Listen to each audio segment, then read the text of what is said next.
8वीची विद्यार्थिनी, चराचरात वास करणारी सरस्वती माता सावित्रीबाई फुले तसेच महामानव डॉक्टर बाबासाहेब आंबेडकर यांच्या प्रतिमेला वंदन करते. आदरणीय व्यासपीठ, राजा हरिश्चंद्र सारखे परीक्षक, विद्यार्थी मित्रांनो, माझ्या वक्तृत्वाचा विषय आहे भारतीय संविधान एक धर्मग्रंथ. जे हक्क पाहिजे ते सारेच दान करते, जे हक्क पाहिजे ते सारेच दान करते. रक्षा तुझी नि माझी हे संविधान करते, रक्षा तुझी नि माझी हे संविधान करते. आयुष्यमान करते या कमजोर भारताला, सुटला तुला आमचा तर सावधान करते. रक्षा तुझी नि माझी हे संविधान करते, रक्षा तुझी नि माझी हे संविधान करते. मित्रांनो, असे हे आपले संविधान. संविधान म्हणजे राष्ट्र चालवण्यासाठी नियमांचा संग्रह. संविधान म्हणजे आपल्या जीवनातील एक मार्गदर्शक तत्व.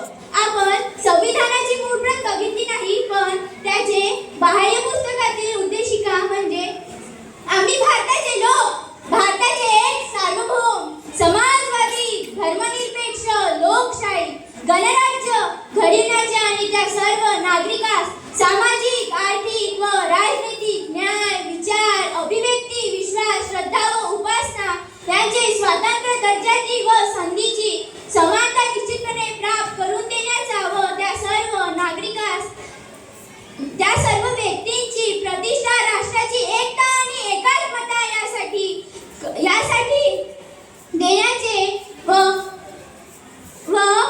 मित्रांनो, हे संविधानाचे उद्देश पत्रिका म्हणजे संविधानाचे सार आहे. कारण नमूद केलेले सर्व हक्क, कर्तव्य, अधिकार यासाठी हे इथेच नाही, ते प्रत्येक भारतीय व्यक्तीच्या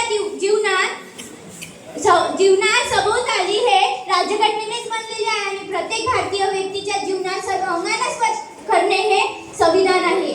माझे बाबा असे सांगतात की संविधानाची उद्देशिका ही भारतीय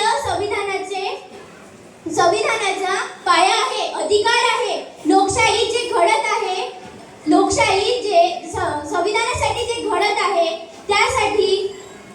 त्यासाठी आपल्याला जे कर्तव्य, हक्क, अधिकार हे आपल्यासाठी